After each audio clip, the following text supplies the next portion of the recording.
तो पिछले एपिसोड में मू चेन ने लियू यांग को हरा दिया था और इस तरह से अब वो हेवनली क्लास में भी एंटर कर गया था। इसके बाद हम देखते हैं कि वह सुबह सुबह तेंग चियान को लेकर स्पिरिचुअल आर्ट रूम के तरफ जा रहा होता है। इसलिए यह देख तेंग चियान उससे इसके पीछे के वजह के बारे में पूछती है, जिस पर मू चेन उसे बताता है कि आज से 2 महीने पहले मैं मास्टर मो के साथ में वहाँ 2nd फ्लोर पर गया था, जहाँ पर मुझे एक बहुत ही इंटरेस्टिंग स्पिरिचुअल आर्ट मिली थी और मैं इसे प्रैक्टिस करने के लिए इसे बोरो भी करने वाला था, लेकिन मास्टर ने कहा कि इसे केवल हेवनली क्लास का सीनियर ही प्रैक्टिस कर सकता है, जबकि मुझे नहीं पता कि वे लोग कब मुझे सीनियर कहेंगे। इसीलिए वो तेंग चियान से इस आर्ट को इसके लिए बोरो करने के लिए कहता है ताकि इसके मदद से वो इसे प्रैक्टिस कर सके। इसके बाद हम देखते हैं कि मू चेन उसे वह स्पिरिचुअल आर्ट भी दिखाता है, जिसे देखते ही तेंग चियान थोड़ी सी हैरान हो जाती है और वो पहचान जाती है कि यह तो सेनलुओ डेथ मार्क है, जिसे कि एक खतरनाक स्पिरिचुअल आर्ट कहा जाता है। अब इसके बारे में देखते ही वो मू चेन को इसके लिए डांटने लगती है और उससे कहती है कि इसे प्रैक्टिस करने की तुम्हारी हिम्मत कैसे हो गई, और क्या तुम नहीं जानते कि इसके वजह से 2 स्टूडेंट क्रिपल हो गए थे। तब इस पर मू चेन कहता है कि मैंने भी सुना है कि इसे प्रैक्टिस करने के लिए अग्रेसिव स्पिरिचुअल पावर होनी चाहिए, लेकिन उनके पास में ऐसा कुछ नहीं था, जिसके वजह से शायद वो इसे प्रैक्टिस करने में फेल हो गए होंगे। लेकिन क्योंकि मेरी स्पिरिचुअल पावर अग्रेसिव है और इसीलिए मुझे लगता है कि मैं इसे प्रैक्टिस करने के लिए एक बार ट्राई जरूर कर सकता हूँ। लेकिन हम देखते हैं कि तेंग चियान इसे यह आर्ट प्रैक्टिस करने से मना करती है, क्योंकि वो मू चेन को किसी भी खतरे में नहीं देखना चाहती थी। तब उसकी ऐसी बात सुनकर मू चेन इसके लिए उसे मनाने लगता है और कहने लगता है कि तुम इसके बारे में चिंता ना करो, क्योंकि मुझे कुछ भी नहीं होगा। तभी इसी बीच हम देखते हैं कि होंगलिंग भी यहाँ पर आ जाती है और वो मू चेन से पूछती है कि क्या इसमें तुम्हें कोई मेरी मदद चाहिए। लेकिन यह सुनते ही तेंग चियान उसे इसके लिए मना कर देती है और कहती है कि मैं इसे मू चेन के लिए बोरो कर सकती हूँ और इसीलिए तुम्हें इसके बारे में चिंता करने की कोई जरूरत नहीं है। जिसके बाद हम देखते हैं कि मू चेन इस बात से खुश हो गया था और इसके बाद होंगलिंग भी वहाँ से चली जाती है। लेकिन हम देखते हैं कि तेंग चियान उसे बिल्कुल भी पसंद नहीं करती थी और कहने लगती है कि रेड रिल्म के लोग हमेशा ही बीच में बैठे होते हैं, क्योंकि उसकी मदर भी हमेशा लियू रिल्म और मू रिल्म के बीच में रहा करती थी और इसे देख ऐसा लगता है कि वह भी बिल्कुल अपने मदर के जैसी है, जबकि एक तरफ से वह तो मू बाय से दोस्ती कर रही है और इसके बाद वो मू चेन से भी दोस्ती करना चाहती है। तभी मू चेन उससे कहता है कि अब तो तुम्हें अपने प्रॉमिस को पूरा करना होगा। जिसके बाद हम देखते हैं कि तेंग चियान भी इसके लिए मान गई थी, लेकिन वो उससे कहती है कि मैं तुम्हें इसे अकेले में प्रैक्टिस नहीं करने दूंगी, क्योंकि यह स्पिरिचुअल आर्ट बहुत ही ज्यादा खतरनाक है, जिसके वजह से तुम्हें इसे मेरे साथ में प्रैक्टिस करना होगा।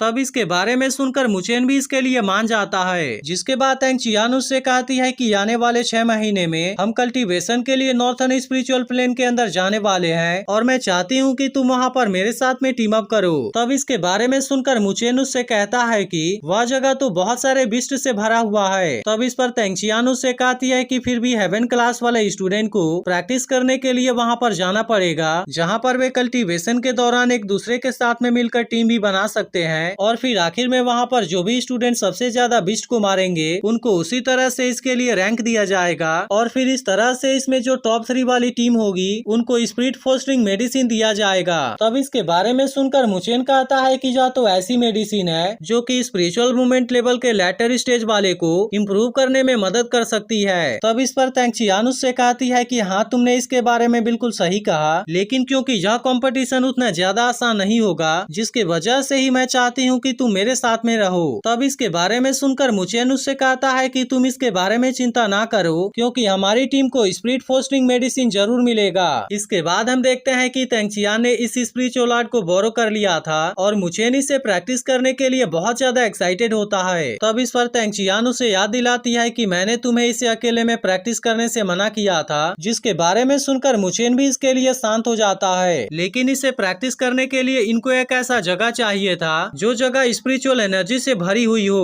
तभी हम देखते हैं कि तेंग चियान को किसी जगह के बारे में याद आता है और वो तुरंत ही मू चेन को अपने साथ में लेकर वहाँ के लिए निकल जाती है। इसके बाद अगले सीन में हम लेवल 3 वाले स्पिरिट कलेक्टिंग फॉर्मेशन को देखते हैं, जहाँ की स्पिरिचुअल एनर्जी सच में बहुत ज्यादा स्ट्रॉन्ग थी और कुछ देर में तेंग चियान भी मू चेन को लेकर यहाँ पर आ जाती है, जिसमें केवल हेवन क्लास के स्टूडेंट एंटर कर सकते हैं। लेकिन असल में इसे 5 ग्रेट एकेडमीज के स्पिरिचुअल फॉर्मेशन मास्टर्स के द्वारा बनाया गया था, जो कि पूरे नॉर्थ स्पिरिचुअल टेरिटरी में लेवल 3 वाला इकलौता स्पिरिट कलेक्टिंग फॉर्मेशन है और इसीलिए स्पिरिचुअल पावर को जनरेट करने की स्पीड इसकी सबसे ज्यादा है। और फिर तेंग चियान उससे कहती है कि अगर तुम सेनलुओ डेथ मार्क को यहाँ पर प्रैक्टिस प्रैक्टिस करोगे तब इसके वजह से वह कम खतरनाक होगा। इसके बाद हम देखते हैं कि वो इसे लेकर कोर वाले एरिया में आ गई थी जहाँ पर कुछ स्टूडेंट पहले से ही प्रैक्टिस कर रहे थे। तभी इसी बीच हम यहाँ पर लुओतोंग नाम के एक स्टूडेंट को देखते हैं जो कि यहाँ पर आने वाले नए स्टूडेंट को बुली किया करता था। वहीं दूसरी तरफ हम देखते हैं कि मुचेन भी अब यहाँ पर प्रैक्टिस करने के लिए रेडी हो गया होता है और तभी वो लुओतोंग को देख टैंगचियान से इसके बारे में पूछता है। तब इस पर टैंगचियान उससे कहती है कि तुम उसके साथ में पंगा मत लेना क्योंकि वो 18 के हो जाने के बाद भी स्पिरिचुअल रिंग लेवल में नहीं पहुंचा है, जिसके वजह से उसने 5 ग्रेट एकेडमीज में एंटर करने का क्वालिफिकेशन भी खो दिया है। और इसके बाद वो कहती है कि लुओतोंग यहाँ पर केवल मजे के लिए आता है और वो दूसरे लोगों के साथ में फाइट करके प्रॉब्लम क्रिएट कर देता है। इसके बाद हम देखते हैं कि टैंगचियान उसे सेनलुओ डेथ मार्क को देने के लिए रेडी हो जाती है, लेकिन इसी के साथ वो उसे कहती है कि अगर इसके दौरान तुम्हें कोई भी परेशानी नजर आए तब तुम इसे प्रैक्टिस करना वहीं पर बंद कर देना।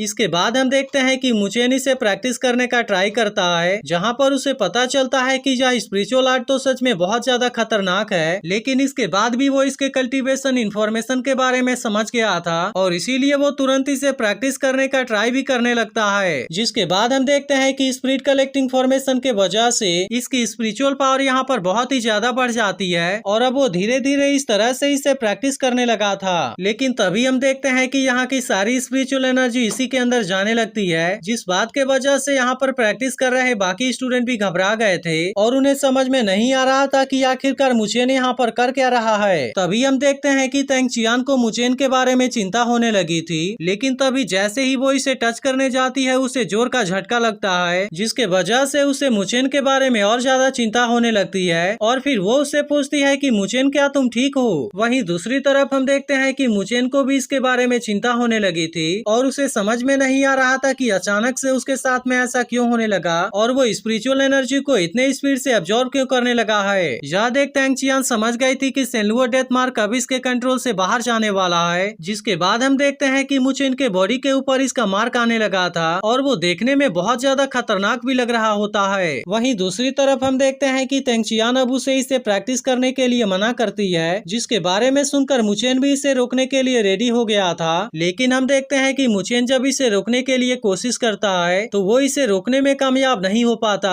तभी इसे देख लुओतोंग इसका मजाक उड़ाना शुरू कर देता है और कहता है कि ऐसा लगता है कि आज एक और जीनियस बर्बाद होने वाला है। पर तभी हम देखते हैं कि मुचेन ने अब इसे रोकने के लिए अपने द ग्रेट बुद्धा आर्ट को भी एक्टिवेट कर लिया था, जिसका यूज करके वो सेनलुओ डेथ मार्क को सप्रेस करने की कोशिश करने लगता है। जिसके बाद हम देखते हैं कि उसका यह तरीका काम कर रहा होता है और इसके मदद से वो इसे धीरे धीरे सप्रेस कर देता है और फिर वो आखिर में इसे पूरी तरह से रोकने में भी कामयाब हो जाता है, जिसके वजह से हम देखते हैं कि टैंगचियान की चिंता भी खत्म हो गई थी। और फिर मुचेन कहने लगता है कि अगर मैंने द ग्रेट बुद्धा आर्ट को एक्टिवेट नहीं किया होता तब इसके वजह से मैं सेनलुओ डेथ मार्क के बैकफायर को रोकने में कामयाब नहीं हो पाया होता और मुझे तो ऐसा लगने लगा था कि वो मेरे कंट्रोल से बाहर जाने वाला है। तभी हम देखते हैं कि टैंगचियान इसके बारे में जानने के लिए इसके पास में आती है और फिर मुचेन उसे अपने हाथ में सेनलुओ डेथ मार्क का कुछ रिंग दिखाता है, जिसका मतलब था कि वो इसे कुछ प्रैक्टिस करने में कामयाब हो गया था। तभी वो देखता है कि यहाँ की बहुत सारी स्पिरिचुअल एनर्जी यहाँ से गायब हो गई है और इस बात के वजह से वो थोड़ा सा हैरान भी होता है। लेकिन तभी लुओतोंग उससे कहता है कि तुम तो अभी यहाँ पर नए हो, लेकिन इसके बाद भी तुम कोर एरिया में कैसे आ गए। तब इस पर टैंगचियान उससे कहती है कि तुम किस बारे में बात कर रहे हो। यह सुनकर लुओतोंग उससे कहता है कि तुम्हें तो यहाँ के रूल के बारे में पता ही होगा, क्योंकि कोई भी नया स्टूडेंट सीधे कोर एरिया में नहीं आ सकता है। तब इस पर टैंगचियान उससे कहती है कि तुम इसी रूल का यूज करके यहाँ पर आने वाले स्टूडेंट को बुली करते हो, लेकिन क्योंकि मुचेन अब हेवन क्लास का स्टूडेंट है जिसके वजह से वो यहाँ पर जरूर आ सकता है। लेकिन हम देखते हैं कि लुओतोंग अभी भी शांत होने का नाम नहीं ले रहा था और फिर कहता है कि मुचेन अगर यहाँ पर प्रैक्टिस करना चाहता है तो फिर इसके लिए उसे मुझे हरा कर दिखाना होगा। लेकिन हम देखते हैं कि वे दोनों इसे इग्नोर करके वहाँ से जाने लगते हैं। पर तभी लुओतोंग फिर से इनके सामने आ जाता है, क्योंकि वो मुचेन के साथ में बिना फाइट किए यहाँ से नहीं जाने देना चाहता था। जिसके बाद हम देखते हैं कि इसके बातों के वजह से टैंगचियान इसके ऊपर गुस्सा होने लगती है और वो इसके साथ में फाइट करने के लिए रेडी भी हो गई थी। लेकिन इस पर लुओतोंग कहता है कि मैं किसी लड़की के साथ में फाइट नहीं करता, बल्कि आज तो मैं इस जीनियस मुचेन के साथ में फाइट करना चाहता हूँ। और फिर वो उससे कहता है कि मुचेन अगर मेरे साथ में फाइट नहीं करना चाहता तो फिर इसके लिए उसे उसके सामने घुटने टेकना होगा और इसके अलावा उसे सबके सामने कहना होगा कि वो अगले 6 महीने तक यहाँ पर नहीं आएगा। तब इसके ऐसे बात को सुनकर सुनकर तेंग चियान गुस्से में उसे मारने जाती है, लेकिन तभी हम देखते हैं कि मुचेन उसे ऐसा करने से रोक देता है। और इसके अलावा वो लुओ तोंग के साथ में फाइट करने के लिए भी रेडी हो गया था, क्योंकि अगर आज उसने इसे छोड़ दिया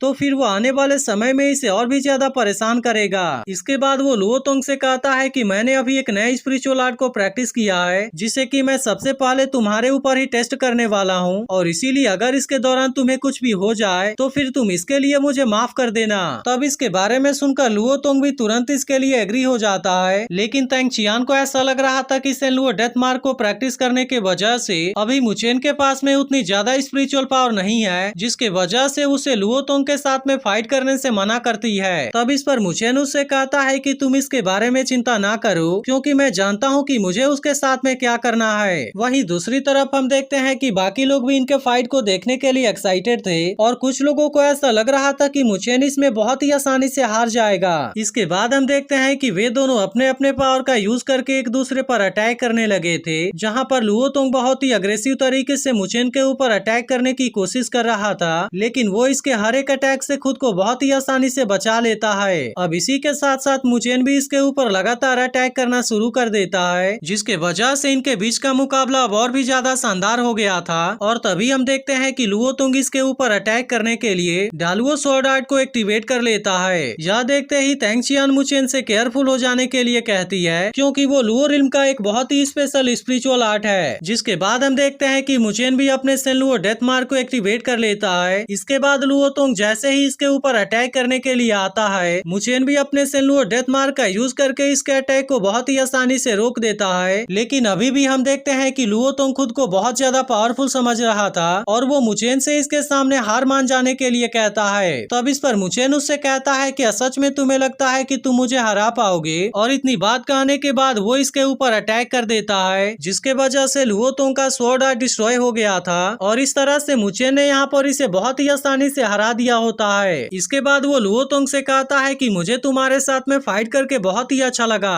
यह देख सभी लोग बात करने लगते हैं कि यह आर्ट तो सच में कमाल का है, और मुचेन इसका यूज करके मुबाई को भी बहुत आसानी से हरा देगा। लेकिन तभी मुचेन को पता चलता है कि सेन लुओ डेथ मार्क न केवल टॉप लेवल वाला स्पिरिचुअल आर्ट है, बल्कि वो बहुत ज्यादा स्पिरिचुअल पावर भी कंज्यूम करता है। तभी हम देखते हैं कि मोलिंग मुचेन के पास में आकर उसकी तारीफ करने लगा था, और फिर कहने लगता है कि नॉर्थन स्पिरिचुअल प्लेन में कल्टीवेशन बहुत जल्द शुरू होगा, और अगर तुम चाहो तो मैं तुम्हारा पार्टनर बन सकता हूँ। तब इस पर तेंग चियान उससे कहती है कि उसने पहले से ही मुझे अपना पार्टनर बना लिया है, इसीलिए अब तुम यहाँ से जा सकते हो। लेकिन तभी हम देखते हैं कि कोई मुचेन के ऊपर चुपके से नजर रख रहा था, और उसके पास में भी सेन लुओ डेथ मार्क होता है। जिसके बाद एपिसोड यहीं पर एंड हो जाता है। तो अगर एक्सप्लेनेशन अच्छी लगी हो तो वीडियो को लाइक जरूर कर देना, और अगर आपने इसके पिछले पार्ट को मिस कर दिया हो तो लेफ्ट वाली वीडियो जरूर देख लेना।